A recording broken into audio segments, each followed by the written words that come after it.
Hello, hello, hello mga kalaki! Welcome to my channel, EA Lucky Vlog at iba pa. Mga kalaki, so please subscribe and support my channel. Please join para maging member kayo ng aking channel at makuha nyo ang mga perks. So, in this video, mga kalaki, i-share ko sa inyo ang masarap na chocolate, isa sa mahal na chocolate dito sa Dubai. Ito yung Fix Desert Chocolate.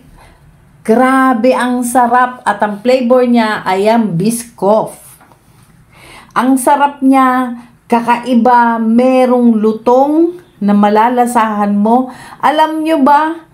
Sa sobrang sarap, grabe, yan na lang ang natira. Magkano ang halaga? Tingnan mo naman kung magkano. Alam mo na kung saan niya nahanapin. Eto ngayon, sa ringgit o sa Malaysia, ang halaga niya 170 RM. Nagkakahalaga ng 2,200 mahigit. Tingnan nyo naman yung loob. Napaka-tasty, juicy, and then crunchy. Hindi siya masyadong matamis. Talagang masarap.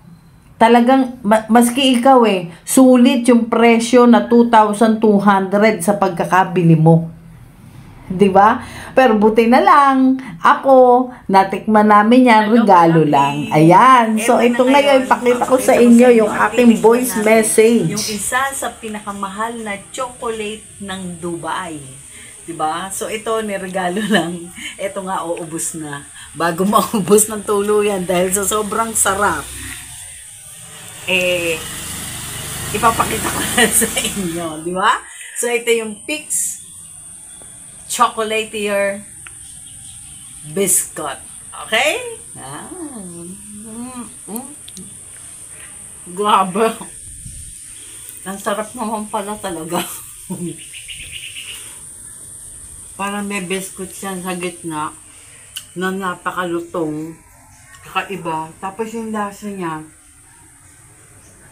chocolate na milk chocolate. Pero napakalinamnam. Ang sarap. Alam mo, hindi ka magsusawang kainin. At saka hindi siya matamis. Kaya kung titingnan mo baka talaga mahal siya. At napakabili niya. So, yun yun. Ito. Ngayon, kakain natin. Ito na natira sa akin.